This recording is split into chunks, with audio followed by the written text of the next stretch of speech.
Les médias et certaines enquêtes ont fortement contribué à construire une image bipolarisée du protestantisme français, opposant ce protestantisme évangélique aux mille visages, au protestantisme historique des luthéro-réformés. Cette bipolarisation est d'abord et avant tout une construction médiatique. Plutôt que d'opposer un protestantisme luthéro-réformé à un protestantisme évangélique, il me semble plus pertinent d'explorer les différentes formes de l'évangélisme aujourd'hui. Il y a un évangélisme historique incontestable, les méthodistes, les baptistes, les églises évangéliques libres, mais il y a de nouvelles formes de l'évangélisme aujourd'hui, notamment à travers toutes les églises issues de l'immigration, et donc il y a une forte présence de l'évangélisme à travers des expressions africaines, asiatiques, latino-américaines, du protestantisme et du christianisme, et donc ces expressions n'ont pas du tout un rapport très évident au protestantisme.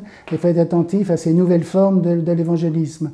En même temps, je soutiens la thèse que sociologiquement, nous sommes tous des évangéliques, car aujourd'hui, le conformisme est plutôt de ne pas avoir de religion, de ne pas pratiquer une religion, et le non-conformisme, c'est avoir et pratiquer une religion. En ce sens, ce n'est plus la religion par héritage, c'est la religion par choix.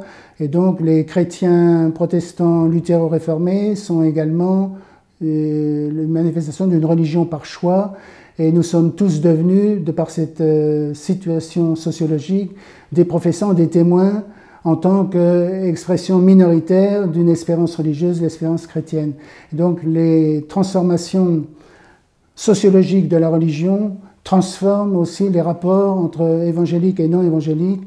Je soutiens la thèse qu'il y a une sorte d'évangélicalisation de tout le christianisme, mais qui se traduit par différentes façons de vivre individuellement la foi chrétienne, des différenciations dans la lecture de la Bible, de la différenciation entre certaines églises et d'autres églises, mais nous sommes tous devenus des professeurs et des témoins dans des sociétés hyper sécularisées dans lesquelles il n'est pas évident d'être chrétien.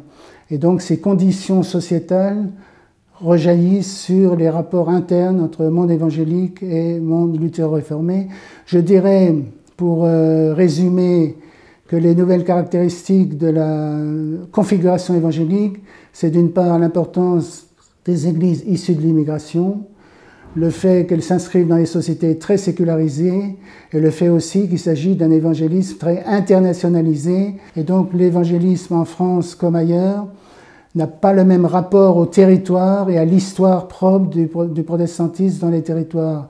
Et donc c'est vrai que par rapport à l'ethno-protestantisme issu des terroirs traditionnels du protestantisme et de l'histoire particulière du protestantisme, j'irais jusqu'à parler d'une certaine déshugnotisation du protestantisme français à travers toute la croissance du monde évangélique qui affirme d'abord qu'on est d'abord chrétien évangélique avant d'être protestant ou de s'inscrire dans une tradition particulière, historique et géographique du protestantisme.